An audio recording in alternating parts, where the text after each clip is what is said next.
intention is to sort of do something known as built-in self-test.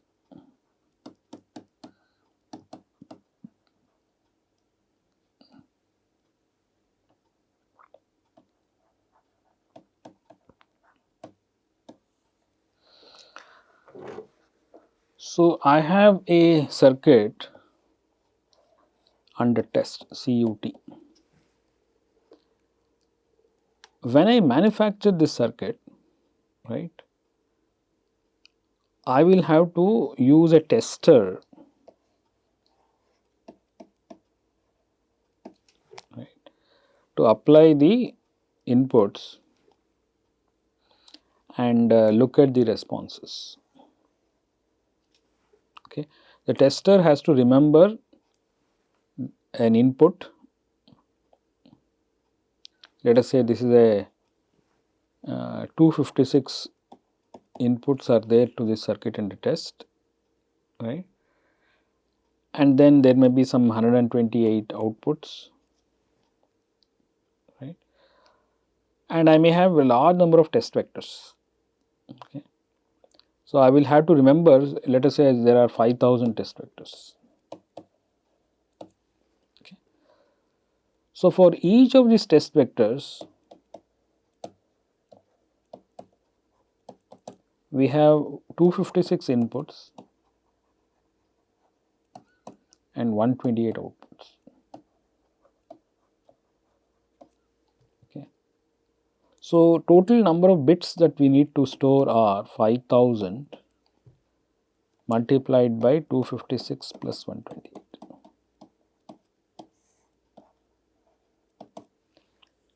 So, the circuit and a test will have to store a fairly large number of bits and supply them at a very high speed, right, and it will apply a test input, apply an input, okay, and that input may be stored on the disk, there may be a hard disk, right. So, load the test pattern 1,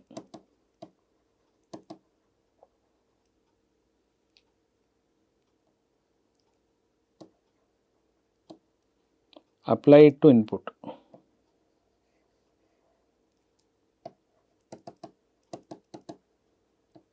Okay. Then wait for the circuit and a test to provide a response and then load the response of cut.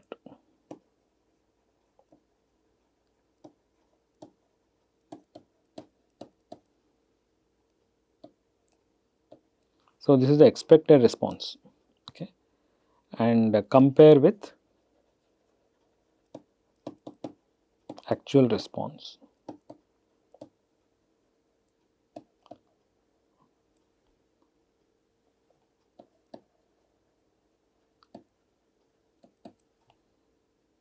And then record the result, okay, record the result. It could be that the outputs match or it could be that the outputs do not match. If they do not match, obviously there is something wrong, right, the circuit and a test seems to have a problem. So, we had to do this for all test vectors.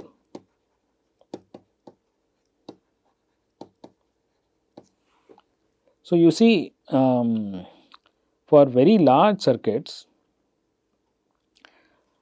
as the circuits become more complex,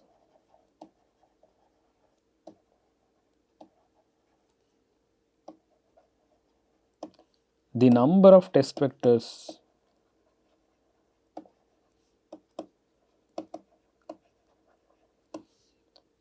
the number of inputs and number of outputs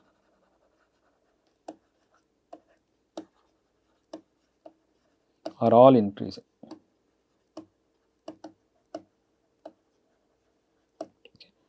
So, this is a concern, right.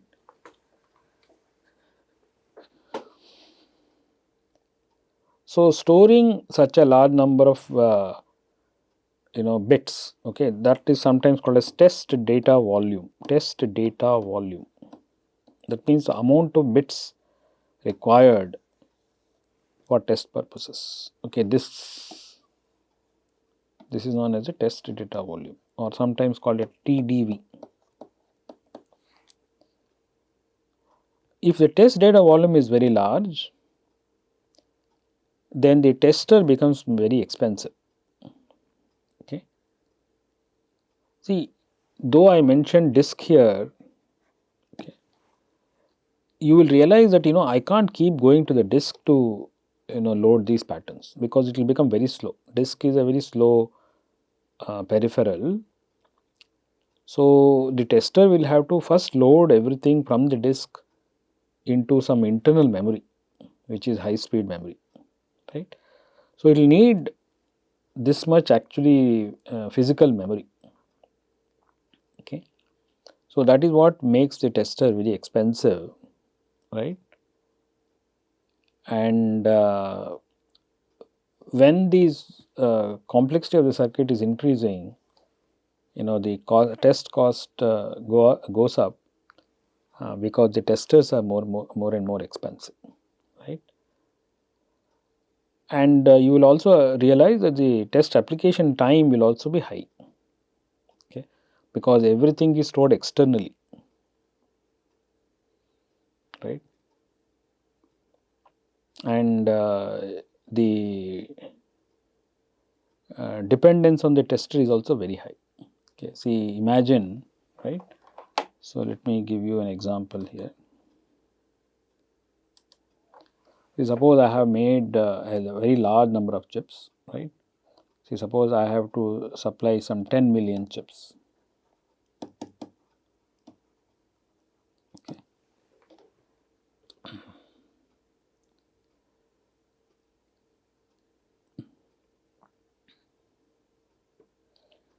Even if the test application time for each of the chips is about, let us say, fraction of a second, let us assume that it is 0.5 seconds to test each chip.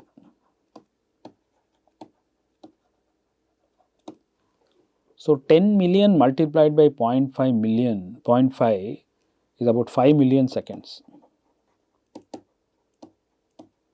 Okay.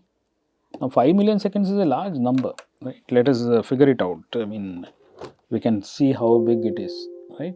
We can go to our Excel sheet and calculate that, right. Let us go back to another sheet here.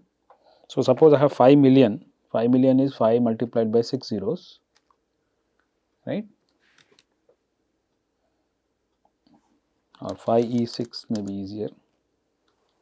This is our test and the number of chips I want to, I am sorry, 10 million is the number of chips, and each of them takes 0.5 seconds. So, the product of A1 and A2 gives me the number of seconds, right. Now, we have to divide this number by 60 to get the number of minutes, and we have to divide that by 24 to get the number of days, right. I am sorry, 24 hours per day, right. So, these many hours. Okay. So, we are looking at um,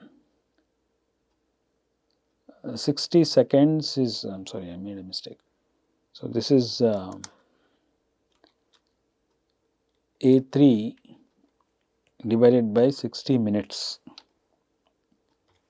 right.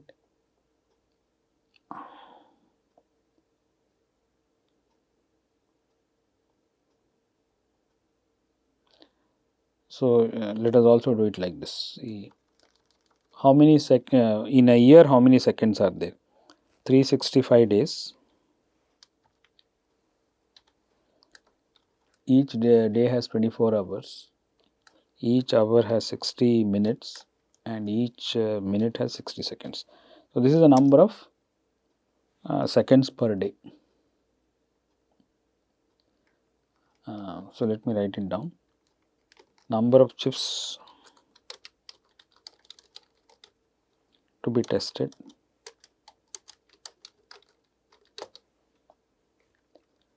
This is the test application time in seconds.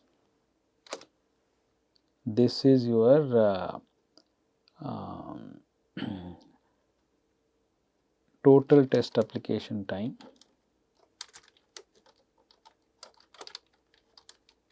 I am assuming that the chips can be tested continuously, assuming that without any break they are being tested, which is not very realistic.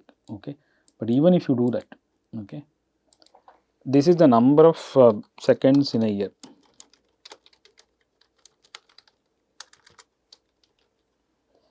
And as a result, the number of years required to test all the 10 million chips will be divide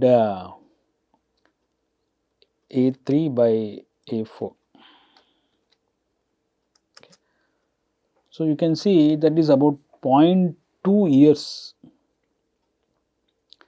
roughly about 3 months or something like that, right, 2.5 to 3 months. Okay. See, that may not be acceptable. Okay. As I told you, even if you continuously test, let us say we have one tester and we continuously use it to test all the chips, okay, it's not possible, right? You have to work around the clock. So, there will be additional delays. Okay, you have to possibly give the machine some rest also, right? It may also develop some faults in between, and then we may have to repair the machine and things like that. So, this number is just a very crude number. Okay, even if it is tested continuously, right? This 2.5 months may be very, it's not acceptable. So, what do? We may have to invest in multiple testers. So, if I am willing to use 2 testers, okay, then I can bring down the test application time by half, by 2, right. And of course, if we have more testers, we can bring it down further, but testers are expensive. So, we may need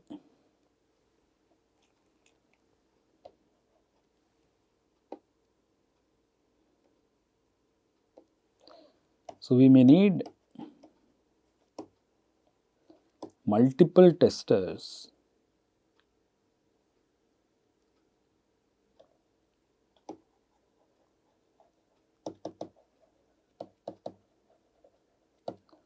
to test all chips, which will be expensive. So, some testers can do what is called as multi-site testing. Okay. So, what that means is, anyway you have a, you are possibly keeping all the test information here, the bits. Okay, it may be in hard disk, but it may have to be brought into the physical memory, right. There may be a very big physical memory.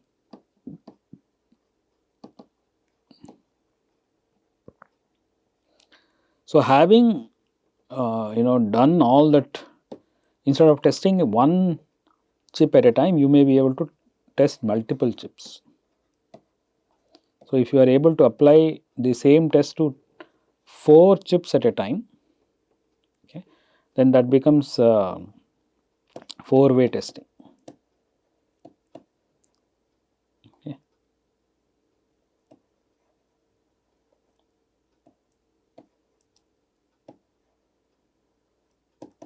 You can also have 8-way and things like that. Okay.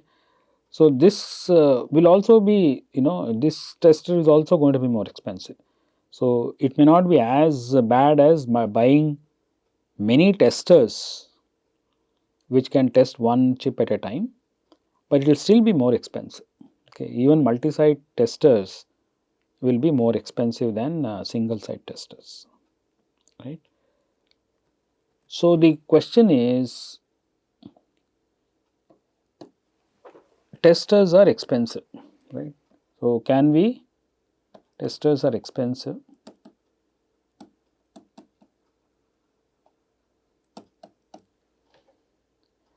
and they will also become outdated.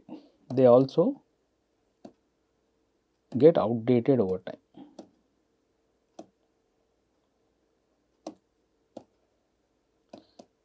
So that is called depreciation.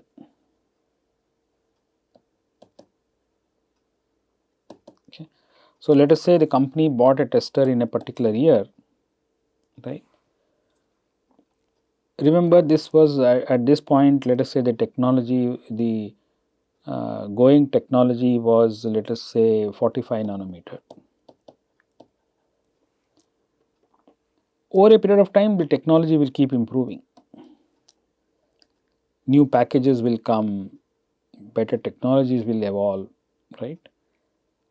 And the tester may not be able to handle the new technologies, etc. Right? So as a result, we may end up, this tester is no more useful after a few years, and then we may have to replace it with another one. So periodically, we have to keep replacing the tester.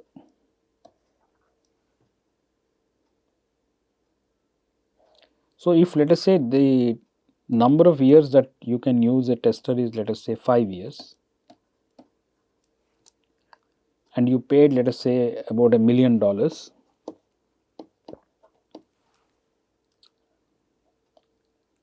then the useful lifetime of this tester, see, the tester may also undergo repair, etc., in the 5-year period, right? The tester also may have to be repaired once in a while, right? But let us assume that that is not the case, it's continuously used, right? Even that is very unlikely, right? We can't use the tester 24/7.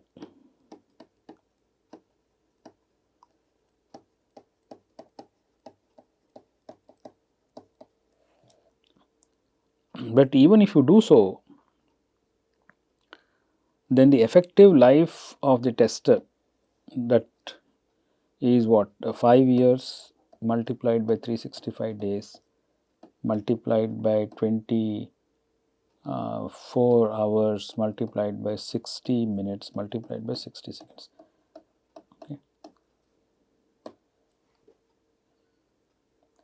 That means it can only test a finite number of ICs during its life, and here it will be sold off. It's possibly depreciated, and as a result it has to be sold off. So instead of $1,000,000, it may sell for about 1/10 of the price, right, or maybe even less, right. So you have effectively paid about $0.9 million, right, is effectively the price you have paid. So you can do some economics, right. You can, if you have taken a course in economics, you will know that you have to also keep the the value of money. See, if you have $1,000,000 that is available to you for 5 years, see, the value of money will also increase. That also has to be kept in mind.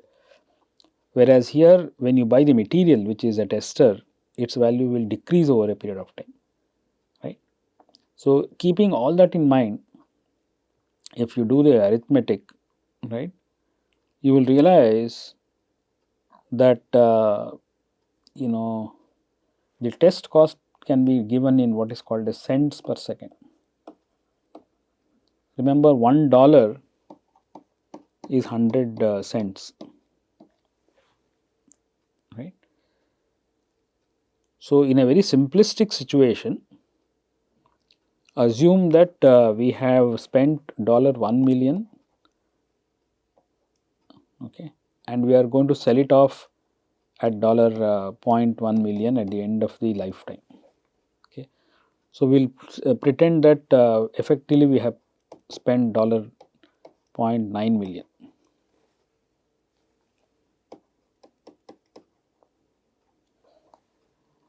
So the very crude way of estimating the test cost per second is $0.9 million multiplied by 100 cents divided by this number, 5 years, 365 days, 24 hours, 60 minutes, 60 seconds.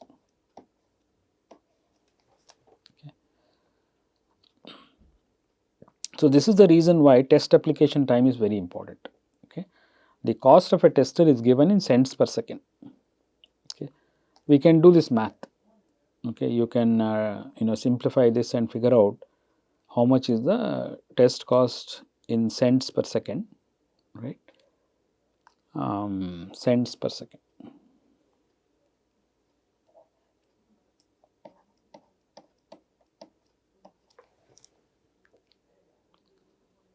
All right. So the longer the test application time, the more expensive the testing is, right? So there are many issues when we have very big chips to be tested, right? So how do we deal with that?